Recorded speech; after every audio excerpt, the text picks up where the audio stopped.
il y a une scène que j'ai vue souvent. Une personne passionnée par les plantes médicinales, des plantes qui sont fraîchement séchées, donc de super qualité, une belle théière, de l'eau bouillante, tous les beaux instruments sont parfaits. Elle verse de l'eau dessus, elle couvre la plante pour pas qu'on perde les huiles essentielles, donc elle s'assure qu'il n'y a rien qui s'évapore. Elle attend 15 minutes, elle se dit « Bon, parfait, j'ai extrait tous les principes actifs de la plante. » Est-ce que c'est vraiment le cas? Et c'est là que la chimie des plantes devient fort utile et intéressante. Parce que quand on regarde au niveau des molécules, on réalise qu'il y a certaines erreurs très fréquentes qu'on fait quand on prépare nos plantes. Et je vous parle dans cette vidéo de 3 erreurs fréquentes qu'on peut éviter en connaissant la chimie des plantes. Donc, avant de commencer, si on ne se connaît pas déjà, moi c'est Mélanie Ricard-Quirion, je suis phytochimiste, j'ai un blog qui s'appelle Herba Simple et j'accompagne les personnes qui veulent apprendre à préparer les plantes médicinales de façon efficace, sécuritaire et surtout optimale par rapport aux objectifs qu'elles ont en tête. Elles veulent mieux comprendre ce qui se passe à l'intérieur de leur préparation pour faire des choix éclairés. Parce que derrière chaque plante, il y a de la chimie. Alors, l'erreur numéro 1, mal utiliser la chaleur. Soit on en utilise trop ou pas assez. Donc, la chaleur, c'est une énergie. Donc, si on a une énergie qui est insuffisante, les molécules ne bougent pas assez vite pour se rencontrer. Et donc, quand on parle de préparation, d'extraction des principes actifs, on veut qu'il y ait suffisamment de mouvement pour que le solvant, qui est soit l'eau, l'alcool ou l'huile, est capable de rencontrer nos principes actifs dans la plante. Et donc, il y a des exemples où l'eau froide convient bien, mais il y a des exemples où on a absolument besoin d'eau chaude et même de bouillir longtemps pour pouvoir extraire nos principes actifs. La clé est de savoir quel type de température on doit utiliser pour extraire quel type de principe actif, parce qu'on ne peut pas tout avoir. Donc, prenons l'exemple des champignons médicinaux. Dans les champignons médicinaux, il y a plusieurs types de principes actifs, mais entre autres, il y a des bêta-glucanes, qui sont des longues chaînes de glucides qui on appelle des polysaccharides, mais des polysaccharides qui agissent au niveau du système immunitaire. Et ces longues chaînes-là sont associées ensemble, ne sont pas facilement défaites par l'eau. Et donc, il faut bouillir longtemps, plusieurs heures, pour réussir à briser les longues chaînes pour pouvoir les extraire dans notre préparation dans l'eau. Et donc, dans ce cas-là, une infusion d'eau chaude de 5 minutes ne sera pas du tout suffisant pour extraire nos principes actifs. Puis, on a d'autres cas où, par exemple, la racine de guimauve, dont je vous parle en détail sur mon blog, on a différents types de principes actifs, mais souvent, ceux qui retiennent notre attention, c'est les mucilages. Donc, c'est encore des polysaccharides, donc des glucides qui sont associés entre eux, mais pas de la même façon que les bêta-glucanes. Et donc, n'ont pas le même comportement lorsqu'on les met dans l'eau. Et les mucilages, entre autres, ils vont attraper les molécules d'eau et ils vont gonfler comme une éponge.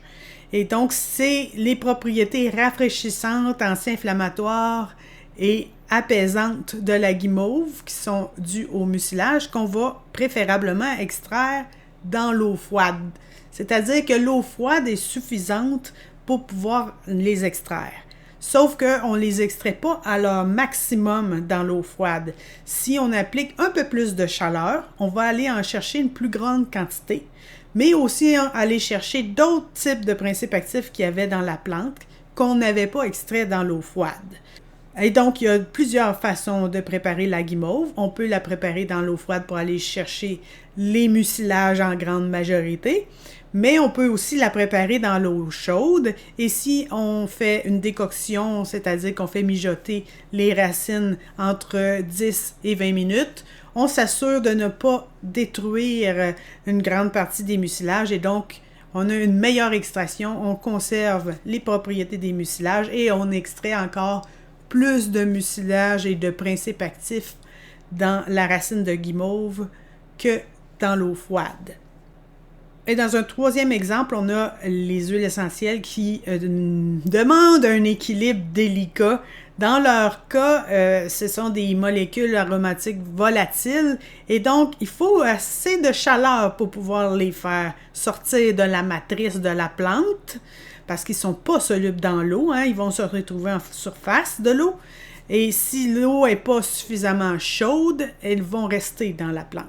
Donc, une chaleur suffisante pour pouvoir en extraire un minimum, mais aussi pas trop chaude parce que sinon, ils vont s'évaporer. Et là, même si on a mis un couvercle sur notre préparation, ben, on risque d'en perdre dans les petites fuites là, si on n'a pas un couvercle hermétique. Donc, c'est une chaleur maîtrisée qui nous permet d'extraire les plantes riches en huile essentielle dans une infusion.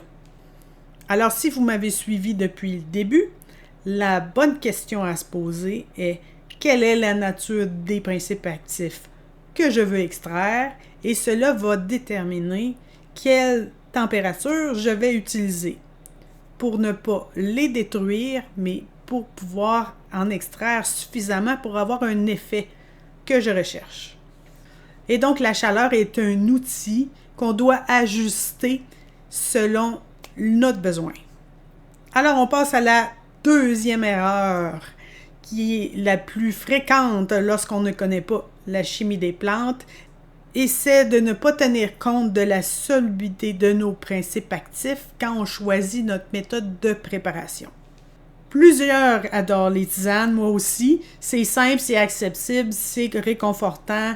Il y a beaucoup de propriétés médicinales des plantes qui sont apportées dans les infusions et donc ça n'est pas remis en cause. Mais il y a énormément d'autres types de molécules de principes actifs qui ne se solubilisent pas bien ou qui ne se solubilisent pas du tout dans l'eau. Certaines aiment l'eau, d'autres préfèrent l'alcool et d'autres préfèrent l'huile. Et là, on comprendra bien que ceux qui préfèrent l'eau ne vont pas se libérer dans l'huile et vice-versa. Et lorsque je parlerai de solvants dans cette vidéo, je veux faire référence à ce type de solvants-là qui sont très communs dans notre cuisine, soit l'eau, l'alcool, l'huile, et je pourrais ajouter le vinaigre, le miel, la glycérine, mais ça, j'en parlerai dans une autre vidéo éventuellement. Un exemple très simple par rapport au choix de solvant, parce que je pourrais faire une vidéo complète sur ce sujet-là, j'y reviendrai plus tard. Les bêta-carotènes, par exemple, c'est un pigment lipophile, donc qui est soluble dans l'huile. Hein? Les bêta-carotènes, c'est la provitamine A, une vitamine liposoluble, et donc soluble dans l'huile. On ne la retrouvera pas dans une infusion. Et donc, il y a certaines plantes, comme la calendule ou la bêta-carotène est intéressante parce qu'elle vient nourrir l'épiderme et permet de préparer des produits comme des onguents, des crèmes qui vont protéger notre peau des rayons UV. Et donc, la bêta-carotène, on veut l'avoir pour des produits pour la peau. Et c'est merveilleux parce qu'elle est facilement solubilisée dans l'huile. Donc, les macérations dans l'huile de la calendule vont aller chercher la bêta-carotène de la calendule. Ça ne veut pas dire que la tisane de calendule est inutile parce que dans l'infusion de calendule, il y a d'autres types de principes actifs qui sont extraits dans l'eau. Il y a des polysaccharides, il y a des saponines et il y a certains types de flavonoïdes qui ont des propriétés tout aussi intéressantes pour la plante. Je pourrais en parler dans une vidéo future.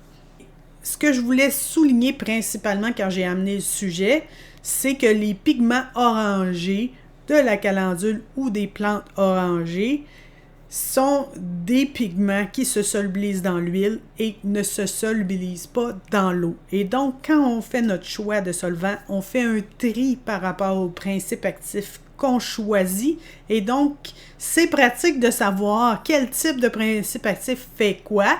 Comme ça, lorsqu'on choisit notre préparation, on sait mieux à quoi s'en tenir et donc on améliore l'efficacité de notre produit. Pour en venir à l'erreur numéro 3, qui est mélanger trop de plantes ensemble sans savoir ce qu'il y a à l'intérieur des plantes.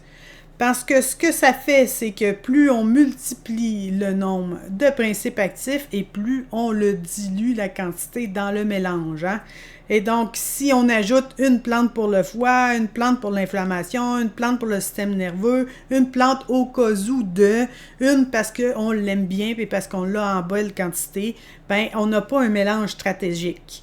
Et donc, c'est possible que même si notre mélange est très complexe, il ne soit pas efficace. Ou s'il est efficace, on ne sera pas capable d'associer pour quelle raison il est efficace. Et aujourd'hui, il y a tellement de gens qui sont intolérants à ci, intolérants à ça. Et si vous avez un peu d'expérience, vous savez qu'il y a certaines plantes qui conviennent pour certains types de problématiques, mais aussi certaines personnes qui ont des profils commun. Là, on peut parler d'énergétique ou on peut parler de médecine traditionnelle avec l'Ayurveda ou la médecine chinoise. Alors, il faut faire des choix parmi nos plantes. La même plante ne convient pas à tout le monde. Chaque plante contient des centaines et des milliers de molécules différentes. Alors, imaginez si vous mélangez 10 plantes différentes dans un mélange, il peut y avoir des molécules qui sont similaires et donc qui vont agir dans la même direction. Mais là, si on se retrouve avec des molécules qui ont des actions très différentes, on se retrouve avec des mélanges très, très dilués de chacune de ces principes actifs-là. Et donc, on peut manquer notre objectif thérapeutique parce qu'on a pris trop peu de chacune. Et en connaissant la chimie des plantes, ça nous permet de faire des choix plus cohérents au niveau des principes actifs qu'on choisit dans un mélange. On peut déterminer lesquels vont être mieux extraits dans un type de préparation qu'on a choisi et donc faire des choix cohérents avec l'objectif thérapeutique qu'on a en tête. Et donc, ça fait le tour des 3 erreurs que la chimie des plantes permet d'éviter. Et c'est justement ce que j'enseigne dans mon programme sur la chimie des plantes. Si ça t'intéresse, je te laisse un lien en commentaire sous cette vidéo. Si cette vidéo t'a permis d'apprendre quelque chose de nouveau, pense à t'abonner à ma chaîne. Je publie régulièrement des vidéos pour expliquer comment fonctionnent les plantes médicinales. Et dis-moi en commentaire, quelle erreur fais-tu le plus souvent? Je suis curieuse.